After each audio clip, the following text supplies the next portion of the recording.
the Singles Day phenomena is, I mean, it's simply amazing. I mean, I know that every time we talk about anything Chinese, and we look at it, the numbers are just so big, but that's over $9 billion in a day. That's just incredible. Well, it is incredible, but we got to put this in context because the National Bureau of Statistics in China reported that online sales in the first 9 months of this year were up 49.9%. And what we saw today for Singles Day was about up 61%, which is really good. But, we've seen other retailers report very large increases in online sales. And the other thing we have to remember is that this is not just one day, because retailers on Alibaba have been taking pre-orders since October 15th. So we're talking about 28 days worth of sales. And they record all those sales in that day, so they sort of goose that number a little bit. Is that what you're saying? Yes, that's exactly right. And of course, we're talking about heavily discounted products because the discounts were at least 50%, and some of them were well in excess of that. So this is really like the teaser day to get a lot of people in the door with these crazy sales. In regards to these crazy sales, I usually figure that any company, if they really want to move the top line, they can. Profitability is a key. But in this case, the number is just so big. Is this, when they made a big deal about it last year, I figured they were trying to sort of hype the IPO a little bit. But again, this number suggests some serious changes in the world of e-commerce in China. Well, it certainly does, because e-commerce is doing very well in China. But on the other hand, consumption and retail sales altogether are probably falling. The National Bureau of Statistics says that in the first 9 months of the year, retail sales up 12.0%. But that's probably not true because, for instance, Walmart reported that in its most recent quarter that its international division had same-store sales growth. Every country in the world except China, where same-store sales fell 1.6%. Unilever said its Q3 China sales fell about 20%.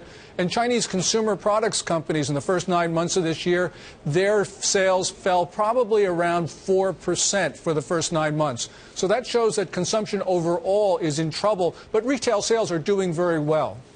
So Alibaba is eating their lunch, it sounds like. Jack Ma was talking about what Singles Day meant for him. Listen to what Jack Ma had to say here.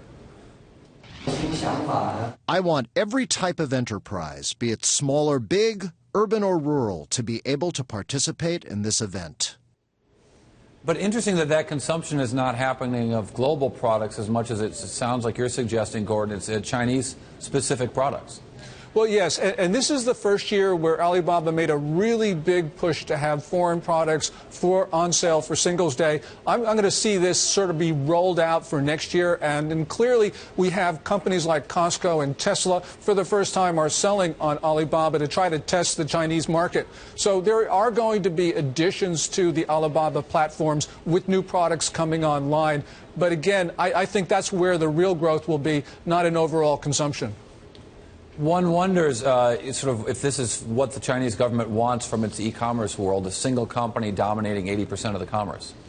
Probably not. And, there's another company called Tencent, which is actually better managed than Alibaba and has a much more coherent strategy. They're also having these double-digit sales increases, and they actually have, I think, an easier path to success than Alibaba because Tencent is the social media king, and it's easier for them to monetize their social media base than it is for Alibaba to take its e-commerce base and go into social media and sell to new social media customers. This is a really interesting contest between these two companies, and I think Tencent probably is the better company at this point. Yeah, the Jack Ma, interestingly, maybe not as to your suggestion as good a manager, but he's trying, working so hard he doesn't have time to. Well, listen to what he had to say also about his ability to shop for clothing online. My clothes are all bought online. My family does a lot of online shopping. I don't have time to shop. You feel bad for him, Gordon? I feel really bad for Jack Ma. I actually like him. He's charismatic. He's great. He's got wonderful ideas. And, one thing he's doing is he's taking Alibaba away from e-commerce in China because I think that he realizes that e-commerce only has so much to grow. So he's going into Hollywood. He's doing all sorts of things. And that is going to be interesting to see this company diversify. But it has to diversify. It's not aggressive diversification. It's really defensive on his part. And, I think Jack Ma has some pretty good ideas. And I wish he had more time to buy clothes, actually.